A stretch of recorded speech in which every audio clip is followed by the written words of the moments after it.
New South Wales Premier Gladys Berejiklian is pleading for higher COVID testing numbers across Greater Sydney, warning that the area is now at a similar risk level to the southern zone of the Northern Beaches.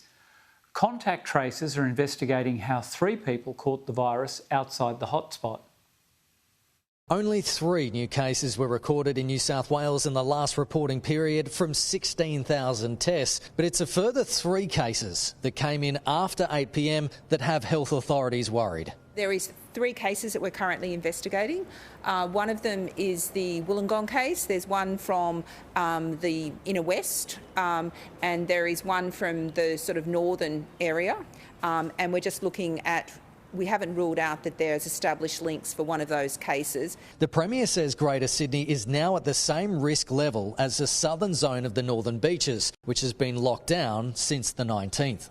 Are you considering stay-at-home orders in the coming days for Greater Sydney? Not at this stage, and we won't impose anything on our citizens unless we absolutely have to. So we're not there yet, but the higher rates of testing will give us greater confidence not to have to consider anything further for Greater Sydney. A meeting was held this morning between Sydney Council's, New South Wales Police and health officials to provide clarity ahead of New Year's Eve celebrations. Some inner city councils are frustrated with the last-minute changes and have decided to close their parks and public spaces. We're not confident that we're actually going to be able to control the numbers.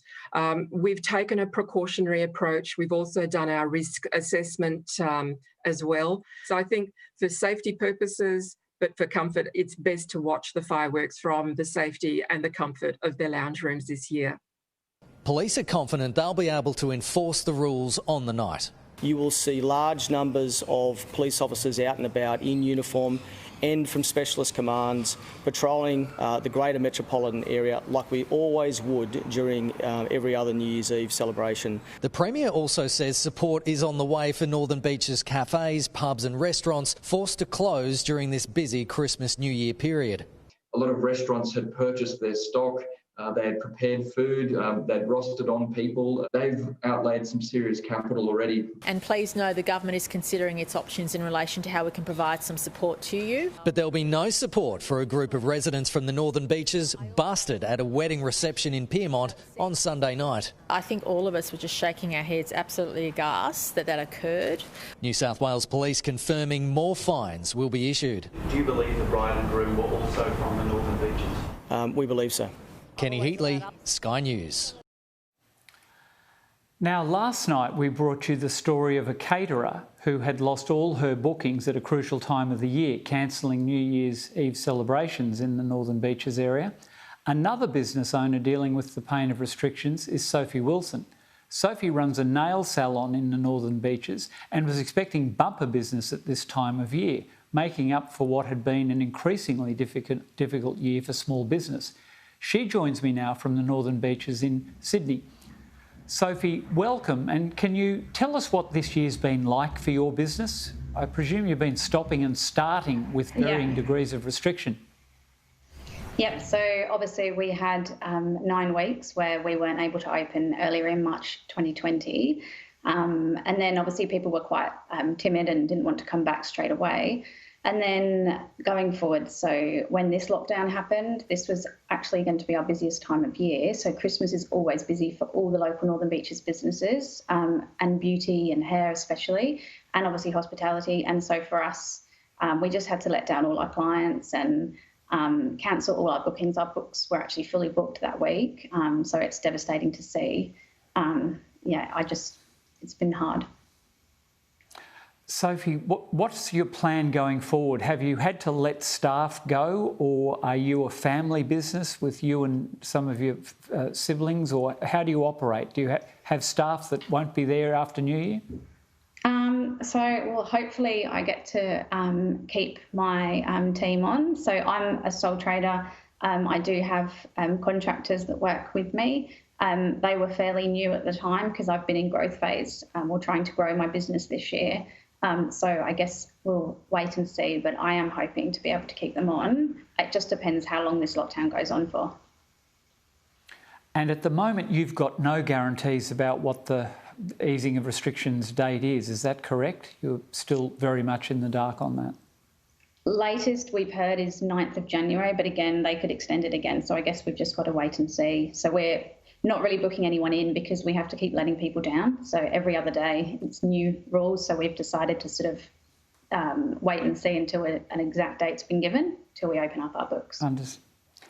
I did hear the local member mentioning some specific state government support for hospitality, but not presumably your businesses. Are you getting any sort of hearing from people or making representations to have, say, hair and beauty industries taken into account? Actually, the Mayor of the Northern Beaches, Michael Regan, has been great, and he started a petition yesterday.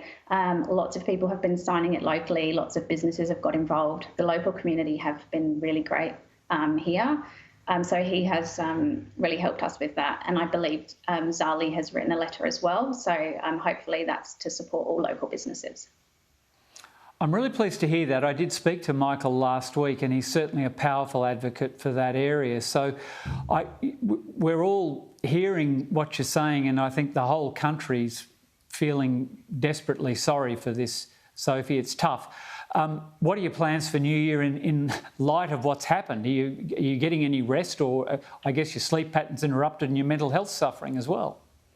Yeah, it's been certainly different. I mean, obviously we went through it earlier last year.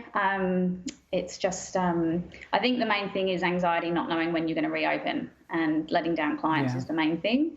But there's so many other businesses that are affected.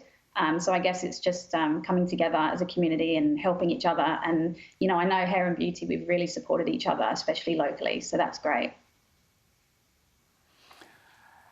And so 9 January is probably the earliest. Is that going to give you a viable chance to kickstart? Like, in terms of your pattern in this industry, I guess you really do need that Christmas, New Year period where people do indulge themselves a little. But does Australia Day and around that time offer any kind of a kickstart if you can get clear of restrictions in time for that? Australia Day would.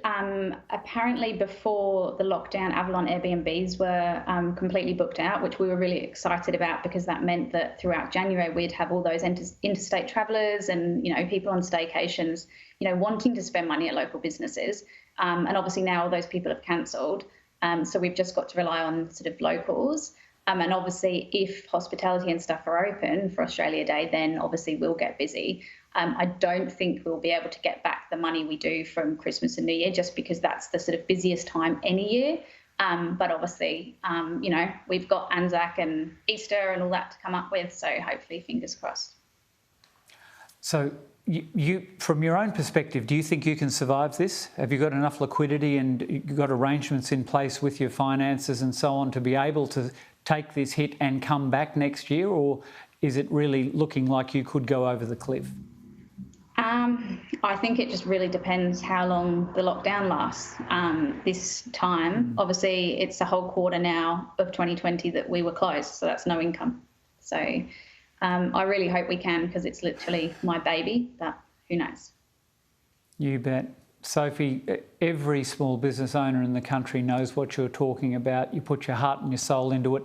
Fingers crossed. I won't wish you a happy new year. I'll wish you a better 2021, and let's hope you're trading back to full steam after 9 January. If I'm up that way, I'll race in and get some shellac. I haven't had any all year myself, so better lead by example. Good luck. Thank you.